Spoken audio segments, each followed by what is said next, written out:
வணக்கம். தமிழ்நாட்டின் வாசல் வர வந்துட்ட பேராபத்தை பற்றி சொல்லவும் ஒன்றிய பாஜக அரசுக்கு எச்சரிக்கை விடுக்கவும் தான் இந்த வீடியோ. தேர்தல் பிரச்சாரத்துக்காக நிற்காம ஓடிக்கிட்டே இருந்தாலும் இந்த கடமையை தவிர்க்க முடியாது. நாளை மறுநாள் ஏப்ரல் 16 நாடாளுமன்ற சிறப்பு கூட்டத்தொடர் கூடுதுன்னு சொல்கிறத விட தமிழ்நாடு மேற்கு வங்க தேர்தலுக்கு நடுவில் வலுக்கட்டாயமாக கூட்டப்படுதுன்னு தான் சொல்லணும். டீலிமிட்டேஷன்கிற தொகுதி மறுவரைகிற தொடர்பாக அரசியல் சட்ட திருத்தத்தை இந்த தொடரில் புல்டோஸ் பண்ண போகிறாங்க. முதல்ல இருந்தே இது பற்றி நம்ம தொடர்ந்து எச்சரித்தோம். மக்களுக்கு விழிப்புணர்வை ஏற்படுத்தணும். தமிழ்நாடு மட்டும் இல்லாமல் இந்தியா முழுக்க இருந்து இதனால் பாதிப்படைய உள்ள மாநில முதலமைச்சர்களையும் முக்கிய கட்சித் தலைவர்களையும் சென்னைக்கு அழைச்சி கூட்டு நடவடிக்கை குழு கூட்டம் நடத்தணும். மக்கள் தொகையை கட்டுப்படுத்துங்க, அளவாக குழந்தைகளை பெற்றுக்கோங்க, குடும்ப கட்டுப்பாட்டை கடைபிடிங்கன்னு ஒன்றிய அரசு சொன்னதையெல்லாம் நாங்கள் கேட்டோம். சொன்னதை ஒழுங்காக செஞ்சதுக்காகவே எங்களுக்கு தண்டனை தருவீங்களா? தென் மாநிலங்கள் பாதிப்படையாது என நாடாளுமன்றத்தில் வச்சு பிரதமர் அவர்கள் உத்தரவாதம் தரணும்னு கேட்டோம். பதில் இல்லை. இதுக்காக பல்வேறு கட்சி எம்பிக்கள் பிரதமரை நேரில் சந்தித்து முறையிட நேரம் கேட்டோம். அதுவும் கிடைக்கல. இப்படி நம்ம சொன்ன எதையும் அவங்க காதில் வாங்காமல் திமுக மட்டுமல்ல, எந்த கட்சியோடவும் எந்த மாநிலத்தோடவும் எந்த ஆலோசனை நடத்தாமல் அவங்க இஷ்டத்துக்கு பண்ண பார்க்குறாங்க. நேற்று மரியாதைக்குரிய அம்மையார் சோனியா காந்தி அவர்களும் நாம் கேட்குற அதே கேள்விகளை கேட்டிருக்கிறாங்க. பிரதான எதிர்க்கட்சியான காங்கிரஸ் உள்ளிட்ட யாருக்குமே பதில் இல்லை. இப்படி அவசரமாக டீலிமிட்டேஷன் பண்ண நினைக்கிறது பாஜக அரசோட அப்பட்டமான ஜனநாயக விரோத செயல். இன்னும் சொன்னால் மாநில உரிமைகளை படுகொலை பண்ணியிருக்காங்க. இந்த டீலிமிட்டேஷனை எப்படி பண்ண போகிறாங்கன்னு தெரியல.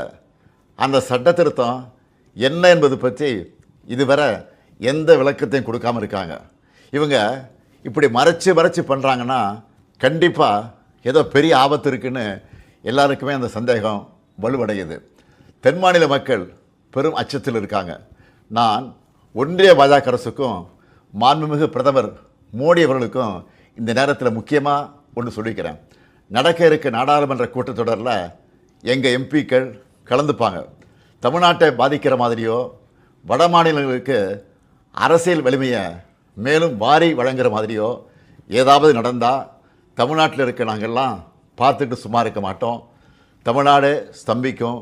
தமிழ்நாடு தனது எதிர்ப்பை கடுமையாக காட்டும். ஒவ்வொரு குடும்பமும் தெருவில் வந்து உட்காருவோம்.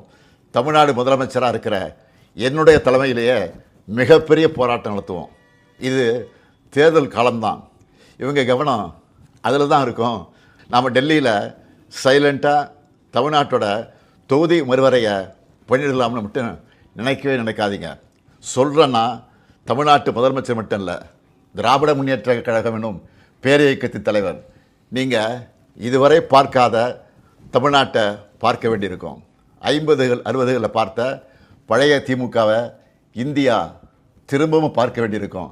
இவன் என்ன மிரட்டுகிறான்னு நினைக்காதீங்க. நான் உங்களை எச்சரிக்கிறேன். நீங்கள் அதை மிரட்டல்னு நினச்சாலும் எங்களுக்கு கவலை இல்லை. ஆம், தமிழ்நாட்டிலிருந்து அனுப்பி வைக்கப்படும் எச்சரிக்கை இது. தேர்தல், ஆட்சி அதிகாரம் இதெல்லாம் எங்களுக்கு 2ஆம் பட்சம்தான். நாங்கள் சுயமரியாதைக்காரங்க. எங்களுக்கு கொள்கை தான் முக்கியம், மாநில உரிமைகள் தான் முக்கியம். அதுதான் பேரறிஞர் அண்ணாவும் முத்தமிழறிஞர் கலைஞரும் எங்களுக்கு கொடுத்துட்டு போன உயிர் கொள்கை. தமிழ்நாட்டுக்கு தவறடிச்சிட்டு வழக்கம் போல் சும்மா கடந்து போக நினச்சா நடக்கிறதே வேற. சட்டமேதை அண்ணல் அம்பேத்கர் அவர்களின் பிறந்தநாளில் அவர் மேல் ஆணையாக சொல்கிறேன், தமிழ்நாடு பாதிக்கப்பட்டால் இந்தியாவையே திரும்பி பார்க்க வச்சுடுவோம். மாண்புமிகு பிரதமர் மோடி அவர்களே, மீண்டும் சொல்கிறேன், இது தமிழ்நாட்டிலிருந்து உங்களை நோக்கி விடுக்கப்படக்கூடிய இறுதி எச்சரிக்கை. Tamil Nadu will fight, Tamil Nadu will win. Tamil Nadu போராடும், தமிழ்நாடு வெல்லும்.